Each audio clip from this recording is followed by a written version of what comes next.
Welcome to a Smart Optometry. In this video, we will learn about a treatment or management of chalazion.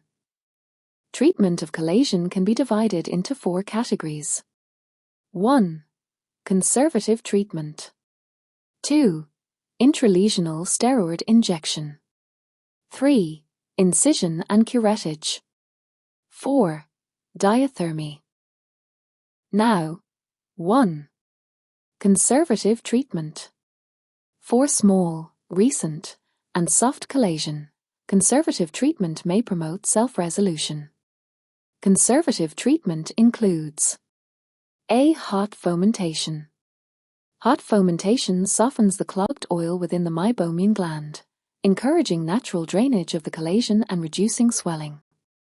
Soak a clean cloth in warm, but not hot, water, wring out excess water, and gently press it against the eyelid over the chalazion for about 10 to 15 minutes. This should be done 3 to 4 times daily.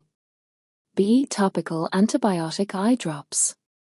Antibiotic eye drops like ciprofloxacin or moxifloxacin, 3 to 4 times daily are prescribed to prevent bacterial infection in and around the chalazion. Although chalazion is typically not caused by infection, using antibiotics can prevent secondary bacterial infection, which can complicate healing and cause discomfort.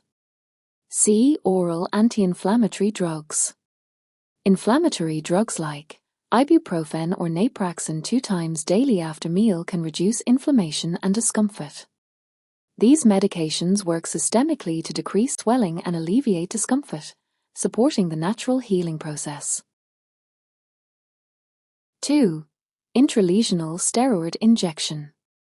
The injection of a long-acting steroid, usually triamcinolone, helps reduce inflammation within the chalazion, promoting its resolution. This method is often effective for smaller, softer chalazion and is frequently attempted before surgical intervention. This method has about a 50% success rate.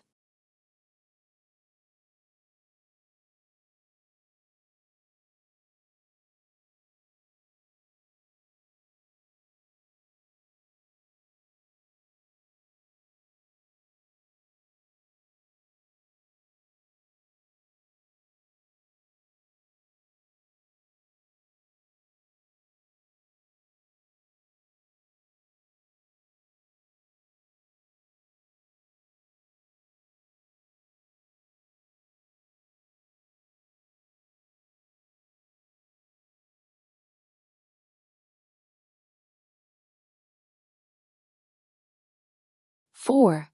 Diathermy. Diathermy is a technique that uses controlled heat to treat chalazion. The heat helps reduce the lesion by coagulating tissue within the chalazion, reducing its size and relieving symptoms. Diathermy is preferred for treating chalazion near the eyelid margin, as it uses controlled heat to effectively target and treat the lesion. Subscribe to Smart Optometry for more videos like this. Stay with a Smart Optometry and study optometry smartly.